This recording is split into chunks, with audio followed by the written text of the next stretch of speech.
Hi, welcome to Hara tailors. Weight loss 100 day சேலஞ்சில் இன்றைக்கி 26வது நாளை நான் ஸ்டார்ட் பண்ணுறேன். என்னோடய வெயிட் வந்து பார்த்திங்கன்னா இன்றைக்கி 89 கிலோ 400 கிராம் இருக்குது. இதை நான் ஃபஸ்ட்டு நோட்டில் என்ட்ரி பண்ணிக்கிறேன். இப்போ வந்து பார்த்திங்கன்னா இந்த டயட் ஆரம்பித்து கரெக்டாக 25 நாளை வந்து நான் கம்ப்ளீட் பண்ணிட்டேன். அதாவது ஒரு கால்வாசி கிணறு வந்து நான் தாண்டி இருக்கேன். ரொம்ப சந்தோஷமாக இருக்குது. ஏன்னா நான் இது வரைக்கும் இருந்த டயட்லேயே இவ்வளோ நாள் கண்டினியூவாக இருந்தது கிடையாது. இதுதான் ஃபஸ்ட் டைம். இதை அப்படியே கண்டினியூவாக கொண்டு போய் நான் சேலஞ்சை வந்து முடிக்கணும் அப்படின்றது தான் என்னோடய ஆசையாக இருக்குது. இன்றைக்கி என்னோடய டயட் பிளான் என்ன அப்படின்னு பார்க்கும்போது பார்த்திங்கன்னா ஆல்ரெடி நான் வாங்கி வச்ச ஃப்ரூட்ஸ் எல்லாமே வீட்டில் கொஞ்சம் நிறையவே இருந்துச்சு. அதை அப்படியே விட்டால் இன்னும் 2 நாளில் அது அப்படியே கெட்டு போயிடும். அதனால் இன்றைக்கி காலையிலேருந்து நைட் வரைக்கும் ஒரு ஃப்ரூட்ஸ் மட்டும்தான் எடுத்துக்கலாம் அப்படின்ட்டுருக்கேன். மார்னிங் வந்து பார்த்திங்கன்னா கற்பூர வாழை இருந்தது. காலையில் மார்னிங் வந்து ஒரு கற்பூர வாழைப்பழம் நான் எடுத்துக்கிட்டேன். அப்புறம் ஒரு 11 மணி வாக்கில் 2 கைப்பிடி இருக்கிற அளவுக்கு வந்து பார்த்திங்கன்னா திராட்சை பழம் எடுத்துக்கிட்டேன். மதியம் லஞ்சுக்கு வந்து கொஞ்சம் பப்பாயா, திராட்சை, வாட்டர் ஆப்பிள் 2 இருந்தது. அதை நான் வந்து மதியம் லஞ்சுக்கு எடுத்துக்கிட்டேன். ஈவினிங் வந்து பார்த்திங்கன்னா கொஞ்சம் பப்பாயா எடுத்துக்கிட்டேன். இது எல்லாமே கட் பண்ணதில் கொஞ்சம் கொஞ்சம் ஃப்ரூட்ஸ் அப்படியே எடுத்து வச்சுருந்தேன். அதை தான் நான் நைட் எடுத்துக்கிட்டேன். இன்றைக்கி காலையிலேருந்து இன்றைக்கி நைட்டு வரைக்குமே வந்து வேறு எந்த ஒரு பொருளுமே நான் வந்து ஆகாரமாக எடுத்துக்கல. ஒன்லி ஃப்ரூட்ஸ் மட்டும்தான் இன்றைக்கி நான் எடுத்திருக்கேன். இப்போ வந்து ஃப்ரூட்ஸ்லாம் காலியானதுக்கப்புறமா இனி அடுத்து நான் வந்து டயட் பண்ண போகிறதுக்கு ஏற்ற மாதிரி பொருள் நான் வாங்கி வச்சு உபயோகப்படுத்துறதுக்கு ஈஸியாக இருக்கும். நேற்று ஒரு சிஸ்டர் கேட்டிருந்தாங்க, எங்கள் வீட்டு பக்கம் வந்து நீங்கள் சொல்கிற மாதிரி குதிரைவாலி அவளோ இல்லைனா சோளம் அவளோ கிடைக்கல அப்படின்னு சொல்லிட்டு, உங்களுக்கு அவள் கிடைக்கலனா பரவாயில்ல, சிறுதானியமாக வாங்கி நீங்கள் வந்து ஒரு மாவாக அரைச்சி தோசை சுட்டு சாப்பிட்றதோ இல்லைனா அதில் வந்து சாதம் வடித்து சாப்பிட்ற மாதிரியும் நீங்கள் உபயோகப்படுத்திக்கலாம். அப்படி இல்லை அப்படின்னா கெவுரு கிடச்சிது அப்படின்னா அதை அடை சுட்டு சாப்பிடலாம். அப்படி இல்லைனா கூட நீங்கள் சப்பாத்தி கோதுமை மாவில் ஆயில் கம்மியாக விட்டு சப்பாத்தி நீங்கள் செஞ்சு சாப்பிடலாம். ஆயில் நம்ம உபயோகமே படுத்தாமல் இருக்க முடியாது. கொஞ்சம் கொஞ்சம் கண்டிப்பாக ஆயில் உபயோகப்படுத்திக்கலாம். அப்புறம் இன்னும் ஒரு சிலருக்கு வந்து பார்த்திங்கன்னா நம்ம வெயிட் லாஸ் பண்ணுறதாக இருந்தால் எந்த ஆயில் யூஸ் பண்ணுறது அப்படின்னு சொல்லிட்டு நீங்கள் எந்த ஆயில் வேணால் யூஸ் பண்ணுங்கள். ஏன்னா செக்கில் ஆட்டின எண்ணெய் தான் உபயோகப்படுத்தணும் அப்படின்னா இப்போ இருக்கக்கூடிய குடும்ப சூழ்நிலைக்கு அதை வாங்கி நம்ம உபயோகப்படுத்துறது கொஞ்சம் வந்து கஷ்டமாக தான் இருக்கும். எல்லாராலையும் வாங்க முடியும்னு சொல்ல முடியாது. அதனால் நீங்கள் எந்த ஆயில் எவ்வளோ நாள் வந்து உபயோகப்படுத்திட்டு இருந்தீங்களோ சமையலுக்கு அதே ஆயிலை யூஸ் பண்ணுங்கள். ஆனால் குவான்டிட்டியை வந்து கம்மி பண்ணிக்கோங்க. நீங்கள் நார்மலாக ஒரு குழம்புக்கு எவ்வளோ ஆயில் இது வரைக்கும் நீங்கள் ஊற்றிட்டு இருந்தீங்களோ அதில் பாதி கம்மி பண்ணுங்கள்.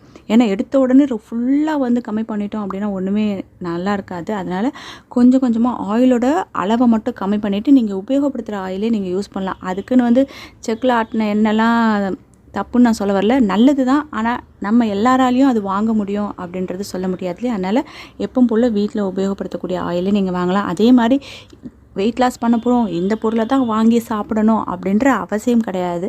முடிஞ்ச அளவுக்கு உங்கள் வீட்டில் இருக்கக்கூடிய பொருட்களை வச்சு பாருங்கள்.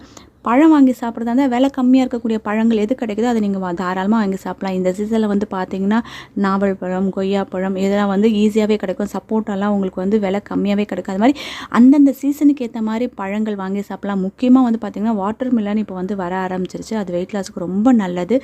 அதனால் குறிப்பிட்டு விலை அதிகமாக இருக்கக்கூடிய பொருட்களை தான் வாங்கி சாப்பிட்டு நம்ம வெயிட் லாஸ் பண்ணணுன்றதை நீங்கள் நினைக்காதீங்க. நம்ம கிட்ட என்ன இருக்கோ இப்போ சீசனில் என்ன வந்து மலிவாக நமக்கு கிடைக்குதோ அதை வந்து வாங்கி நம்ம உணவாக நம்ம எடுத்துக்கிறது ரொம்ப நல்லது. இன்னொரு சிஸ்டர் கேட்டிருந்தாங்க, நான் டீ காஃபி நல்லா குடிப்பேன், வெயிட் லாஸ் பண்ணுறதாக இருந்தால் அதை நிறுத்தணுமா இல்லைனா அதுக்கு பதில் வேறு ஏதாவது குடிக்கலாமா அப்படின்னு சொல்லி கேட்டிருந்தாங்க. இப்போ டெய்லி டீ காஃபி குடித்து பழகினவங்க வெயிட் லாஸ் பண்ணணும் அப்படின்னும்பொழுது அதை கொஞ்சம் அவாய்ட் பண்ணுறது நல்லது தான். ஏன்னு பார்த்தீங்கன்னா கண்டிப்பாக டீ காஃபி குடிக்கிறவங்க சுகர் ஆட் பண்ணி தான் குடிப்போம். அப்படின்னு இல்லைனா கூட ஒரு நாட்டு சர்க்கரையோ எதுவாக இருந்தாலும் நம்ம போட்டு தான் குடிப்போம். அந்த டைமில் அதை குடிக்காமல் அவாய்ட் பண்ணுறது எப்படின்னு பார்த்தீங்கன்னா, ஒன்று நீங்கள் க்ரீன் டீ எடுத்துக்கோங்க. இல்லை அப்படின்னா உங்கள் வீட்டில் சங்குப்பூ பூத்தாலோ இல்லைனா ஒத்த செம்பருத்தி பூ பூத்தாலோ அதை டீயாக எடுத்துக்கோங்க. இது எதுலேயுமே வந்து நீங்கள் எந்த காரணத்துக்குனும் நாட்டு சர்க்கரையாகட்டும் ஒயிட் சுகர் ஆகட்டும் எதுவுமே சேர்க்காமல் சுடு தண்ணியில் நீங்கள் போட்டு குடிக்கிற மாதிரி இருந்தால் ரொம்ப நல்லது. அதே மாதிரி சுக்கு தட்டி போட்டு டீ எடுத்துக்கலாம், இஞ்சி தட்டி போட்டு டீ எடுத்துக்கலாம். முடிஞ்ச அளவுக்கு டீ அந்த பழக்கத்தை மாற்றுறது ரொம்ப நல்லது. எனக்கு வந்து அது கஷ்டமாக தெரியல. எனக்கு சின்ன வயசுலேருந்தே நான் டீ, காஃபி, பால் எதுவுமே குடிக்காமல் வளர்ந்ததுனால எனக்கு இந்த வெயிட் லாஸில் அது ஒன்றும் பெரிய விஷயமா தெரியல. ஆனால் கண்டிப்பாக ஒரு நாளைக்கு 3-4 டீ, காஃபி குடிக்கிறவங்க அதை சடனாக நிறுத்தணும் அப்படின்னும்போது ரொம்ப கஷ்டப்படுவாங்க. அது மாதிரி நீங்கள் பண்ணும்போது என்ன பண்ணுங்கள் அப்படின்னா, இது வரைக்கும் நீங்கள் போட்ட சுகரில் பாதி சுகர் ஒரு 1 வீக் கம்மி பண்ணிக்கோங்க. அதுக்கப்புறம் வந்து பார்த்திங்கன்னா அதில் கால்வாசி சுகர் போடுங்க. இன்னும் ஒரு வாரம் கழித்து காஃபிலையோ டீலையோ சுகரே ஆட் பண்ணாமல் பிளாக் காஃபியோ பிளாக் டீயோ இல்லை லெமன் டீ மாதிரி நீங்கள் எடுத்துக்கிட்டீங்க அப்படின்னும்பொழுது அது விடுறது உங்களுக்கு கொஞ்சம் ஈஸியாக இருக்கும். ஃபுல்லாக கம்ப்ளீட்டாக நீங்கள் டீ காஃபி எடுக்கல இருந்தாலும் சூடாக ஏதாவது குடிக்கணும் போல் இருக்குது மார்னிங் அப்படின்னு நீங்கள் நினச்சிங்கன்னா சங்குப்பூ தண்ணி குடிக்கலாம். அதே மாதிரி செம்பருத்தி பூ தண்ணி குடிக்கலாம். இதெல்லாம் வந்து உடம்புக்கு ரொம்ப நல்லது. அது மாதிரி நீங்கள் மாற்றிக்கோங்க. இல்லைங்க எங்கள் வீட்டில் சங்குப்பூவும் இல்லை செம்பருத்தி பூவும் இல்லை அப்படின்னு நீங்கள் நினைக்கிறவங்க லெமன் வாட்டர் எடுத்துக்கிறது ரொம்ப ரொம்ப நல்லது. சுடு தண்ணியில் லெமன் ஊற்றி நீங்கள் வந்து இது பண்ணலாம்.